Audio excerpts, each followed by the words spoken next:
Hello, I'm Lonnie. I'm Amberlicious. We're Untitled Nerd Network, and spoiler warning first and foremost. Spoiler alert. Like, don't even go any further if you've not seen this movie because we're gonna jump right into it. Yep. Spoilers everywhere. We're gonna be talking about Ant-Man and the Wasp: Quantumania. We just got back from seeing it, hmm and then we're gonna throw this video on ASAP. Yep. We actually went a day later, because of life. Well, yeah. So Life be lifing. we'll probably be going on like the official release date from now on and doing these videos instead of Thursday night. yeah. So, but anyway, we've actually skipped a couple of movies. I don't think we did one of these for Multiverse of Madness. I think maybe the last one we did, I don't even remember. The Black last Widow. one. Maybe I don't even know if we did that one. I don't know. I don't think we've really done any I of don't. Phase 4 Yeah. except for like maybe No Way Home. I know We did No Way Home. we really threw down on that one. But I think that was the last one. Yeah. Yeah, so we're about to play catch up. But Ant-Man and the Wasp: Quantumania, everybody was super excited to see Jonathan Majors as Kang. hmm That would have been like, you know, and he really doesn't show up until like halfway through the movie, if maybe that. Right. He was prominent in Act 3 and maybe the very tail end of Act 2, and that was. Yeah. But, It was action packed nonetheless from start to finish. and you knew he was there. They Yeah. talk about him from almost the very beginning of the movie. Um, and I had a school of thought going into this movie because hmm my main thing is I was like, okay, if Kang dies, then that means he was a good guy. If Right. Kang lives, that means He's the okay, enemy. he really was the villain. Yeah. Kang dies. Right. They killed him like it wasn't nothing, Yeah. and he was not the It took. bad guy. Yeah. He ended up being one of those good guys who just had to sacrifice a lot of good people in order to make peace, basically.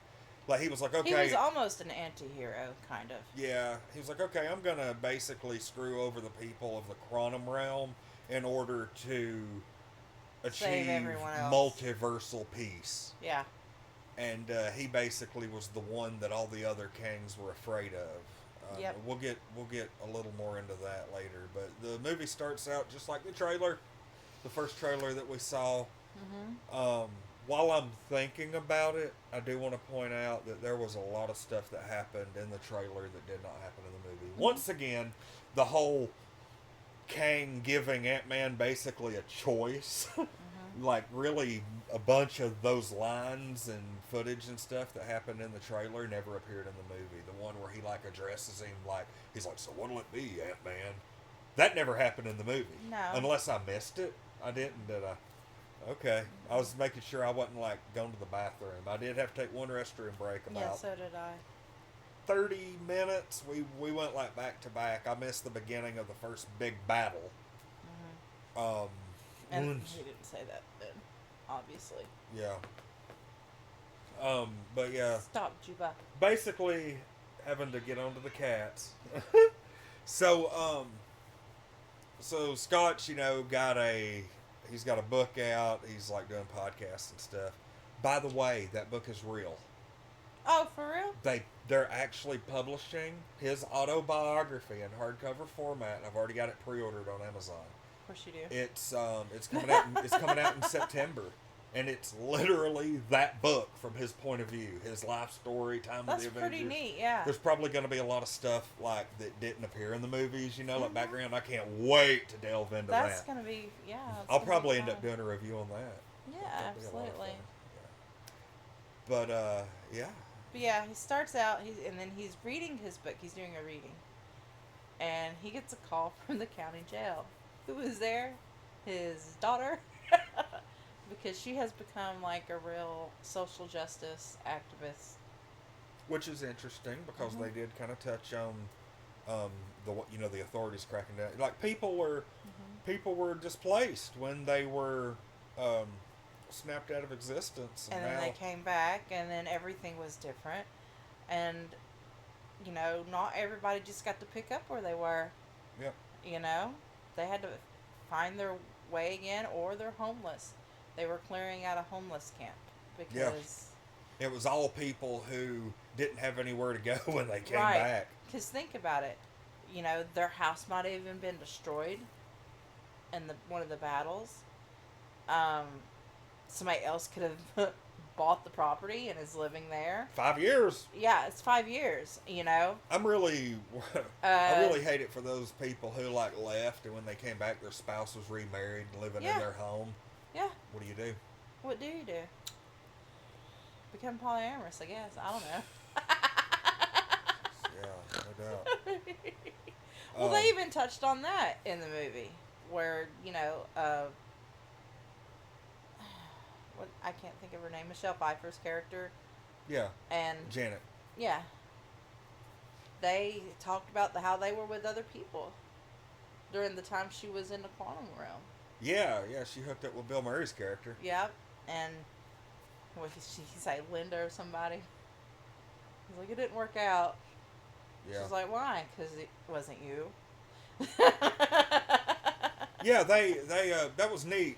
Bill Murray was one of those cool dudes who immediately, once he ate the little squid thing, I immediately deduced that he was a villain.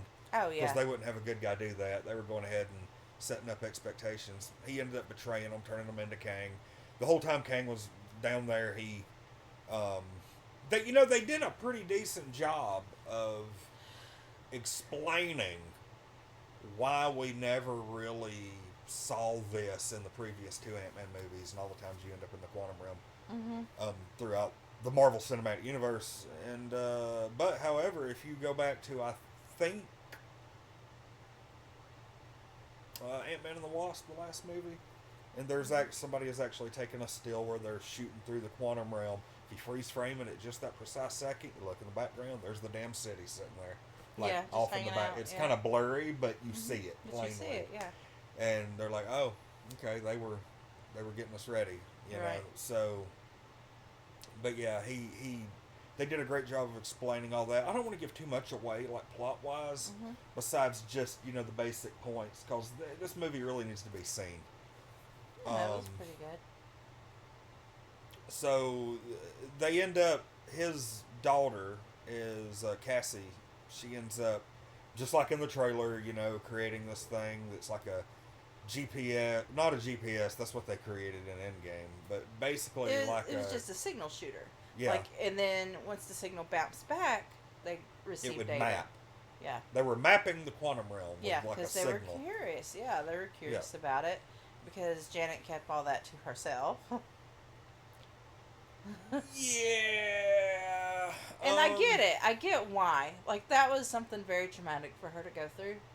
It was. And she probably never would have imagined that Cassie would have been sending signals to the quantum realm. She probably thought, her husband had better sense than that. You know what I mean? He's too busy messing with his aunts. Yeah. No. Yeah, you know what? But his aunts paid off. That's. I don't want to give too much away, but the aunts do play a major role in this movie, and while we are giving away spoilers, I don't want to give away every freaking detail because there's some stuff that really needs to be seen for the first time, and feel free to discuss in comments. But yeah, they get sucked down into the quantum realm. You've got this huge established societies and different people living together, different places. And so they end up all getting separated, and so you've got Hank and Janet and them, and then you've got Scott and Cassie. They end up getting taken in by Kang eventually. But I absolutely loved the dude that you had to drink him to learn. You could understand the language or whatever once you drank Yeah, him. they even serve that drink at the bar. Yeah. I guess that's just like a common thing. So you can understand everybody. Everybody. It's like a common language. It's so weird. I'm sure that probably wears off after a little bit. Oh, yeah, I'm sure. A couple of days or however long it's in your system or something. Mm-hmm. I don't know, but that is interesting. Um, but yeah, one thing leads to another, and everybody ends up, facing off with Kang. Come to find out, he was exiled there by others, Mm-hmm. other versions of him. They do allude to that, and Janet ended up seeing him when he first crashed in the quantum realm, and she helps him repair his ship. And just as they're getting ready to leave, She sees all his memories. yep, she sees all the bad crap that he's done. But here's the thing: yes, he did some horrible crap, but it's it's like the Watchmen perspective. Ozymandias, he basically wiped out a dozen big cities in order to not lose the world. And realistically, nobody had a better option. And so he ended up having to, enslave a couple of civilizations and wipe out some timelines in order to achieve multiversal peace. And I honestly feel like we're going to end up being in just like a constant loop where, the Kangs all destroy each other. There ends up being one. That person's killed, and it allows everything to start all over again. Could be. It's probably like a thousands of years in the making loop. Mm-hmm. But at the end, Kang ends up, we think, getting killed. My theory is yes, it did look like he got killed, but at the same time, all he did was got sucked into like he did get absorbed into his little not battery. I don't guess that's his little time thing. Yeah. He did just kind of get absorbed into that. So who knows? I don't think they'll do this, but I could see that happening to him, causing him to be immune to whatever multiversal cataclysm happens that creates the new one world. Yeah. Like, that's eventually probably going to happen after Secret Wars and restart in Phase 7 with the mutants and everything else. But I do think that my theory is that Kang variant that got sucked into that in Ant-Man eventually becomes Galactus.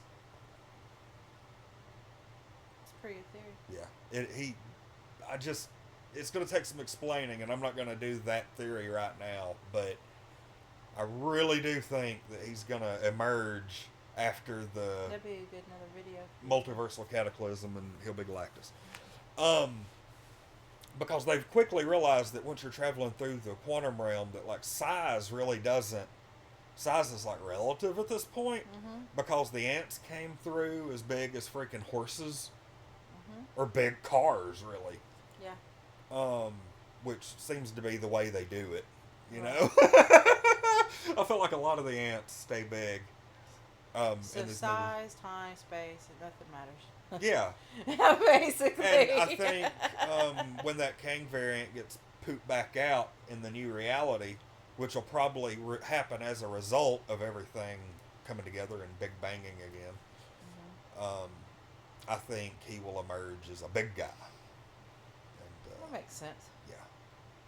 Or he may even do it before the end of this reality. Like that may happen. But who knows? I've got two cats staring at me, so let's go ahead and kind of. But I want to talk about the after credit scenes real quick. I don't want to spend too much time. You've got to see them to really appreciate them. The first one was really my favorite. The second one was just a pleasant surprise. The first after credit scene, in my opinion, is currently the best after credit scene that they've ever done. Because I really didn't think they were going to have the balls to do it this early. I didn't think we were going to see, basically, the Council of Kangs for probably another year. But, man, they paid it off. You see a few Kangs, and I don't know the names for them. There's probably some other people. There may even be some new ones in this scene that I'm just not aware of. But I know Ramatut's there, and he's a version of king who went back to ancient Egypt and basically enslaved the Egyptians, and he created Apocalypse. That's a nice little connection to the X-Men universe. It was nice to see him because where he is, Apocalypse is not far behind, and I can't freaking wait. But they basically are discussing this Kang that got killed and Ant-Man being killed. That's the big thing. That's why I think he might be dead, because they think he's dead. Yeah, and I'm like, they're convinced. I feel like... They're like, and they're mad that none of them killed him. Yeah. Like, they are and pissed. What that has done, they are so pissed that they didn't get to kill him, that now they are setting their sights on the people who did, and basically Ant-Man has doomed our reality. Yeah, and he was questioning that before at the end of the movie, he was like, did I fuck this up? Should I have done that? And he's like, no, you're thinking too much. Yeah, because that was the thing. He was like, He is an overthinker. I saved the world. And then it's like, wait. Did I really?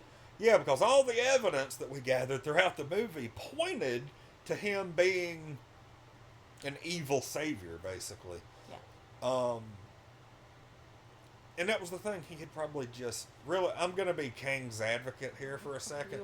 He had probably... He's from the 31st century, and he probably had just seen so much death and so much that it just didn't matter anymore. Eventually you just become numb to it, and you just don't care. And you're trying to do the right thing, and by a certain point, you just really don't give a shit how you get there, because you've already seen so much that you can't see any worse. So you're just like... So that's where he's coming from, and it doesn't make it feel any better for what's to come, because...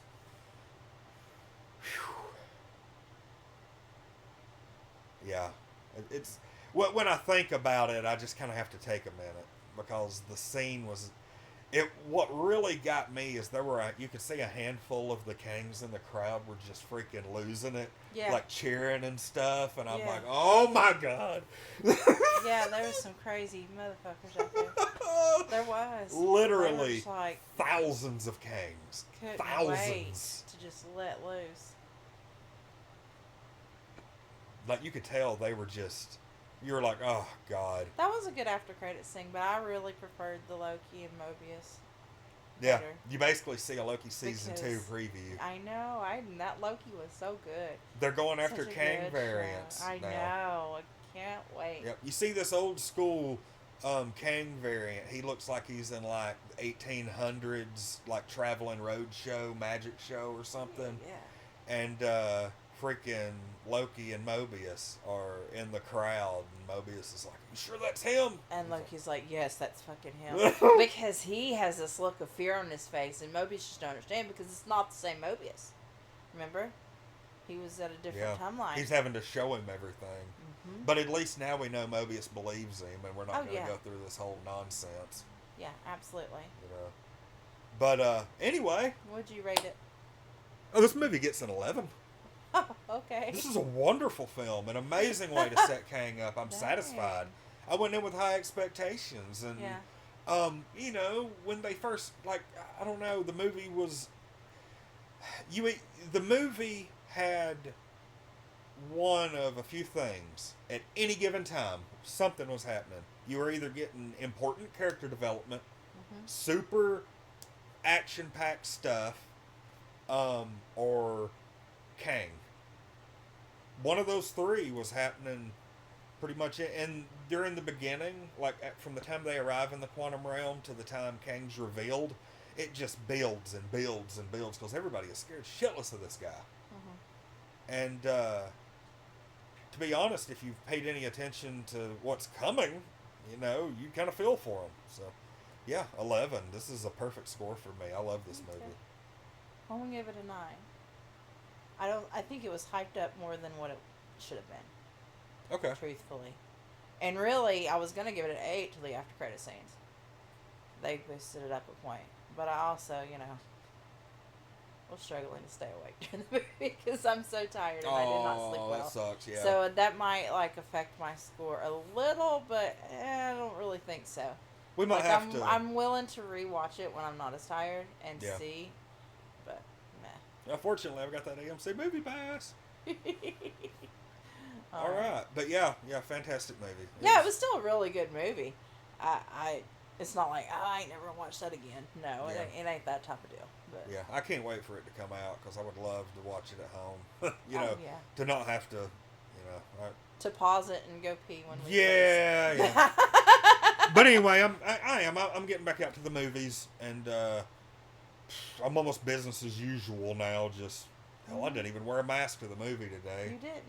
No, because I knew That's the first time in a while too. I knew it wasn't going to be crowded.